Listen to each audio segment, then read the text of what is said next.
ଭାଇ ନମସ୍କାର। ପ୍ରଥମ ତ ଗତ ସରକାରରେ ପାଇଁ ଆମେ ମୋର୍ଚ୍ଚାରେ ବି ବସିଥିଲୁ ଯେ କିଛି ଗୋଟେ ଉନ୍ନତି ହଉ। ଏବେ ବି ଇଣ୍ଡଷ୍ଟ୍ରିଆଲ ସେକ୍ରେଟାରୀ ସହିତ କିଛି ହଲିଉଡଙ୍କର ଆଗ ଧାଡ଼ିର କଳାକାରମାନେ ଏବଂ ଏବେକାର ବିଜେପି ମେମ୍ବର୍ସ ମାନେ ବି ଯାଇ ମିଟିଂ କରିଥିଲେ। ଦୁଃଖର କଥା ଖାଲି ହଲିଉଡ ନୁହେଁ, ବଲିଉଡରୁ ବି ଦେଖନ୍ତୁ, ସେଣ୍ଟରରୁ ଏବେ ରାଦର ସେଣ୍ଟରରେ ସିନେମାର ଟ୍ୟାକ୍ସ ବଢ଼ିଯାଇଛି, ହଲ୍ସ ନାହିଁ। ଅତି ଦୁଃଖର କଥା ଯେ ଏଡ଼େ ବଡ଼ ଏଣ୍ଟରଟେନମେଣ୍ଟ ଇଣ୍ଡଷ୍ଟ୍ରି, ଯେଉଁ ତାର ଗୋଟେ ଇଣ୍ଡଷ୍ଟ୍ରିର ଉପାଧି ପାଇଛି, ହଜାର ହଜାର ଲୋକଙ୍କର ରୋଜଗାର ଏହା ଉପରେ ନିର୍ଭର। ଏଣ୍ଟରଟେନମେଣ୍ଟର ଗୋଟେ ମାଧ୍ୟମ, ଏଜୁକେସନ ଗୋଟେ ମାଧ୍ୟମ।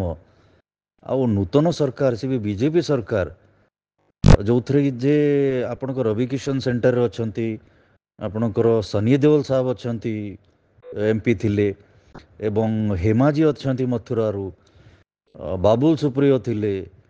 ଆଉ କିନ୍ତୁ ଆମ ଓଡ଼ିଶାରେ ବି ଅଛନ୍ତି କେତେଜଣ କଳାକାରମାନେ, ଏବେ ନୂତନ ଯେଉଁମାନେ ପାଇବିଛନ୍ତି ଉପାଧି, ଏମାନଙ୍କର ଥାଇ ଯୋଗ୍ୟ, ତଥାପି ଏମାନଙ୍କ ଯୋଗୁଁ ଏତେ ସିଟ୍ସ ପାଇଲେ ଆମର ବିଜେପି।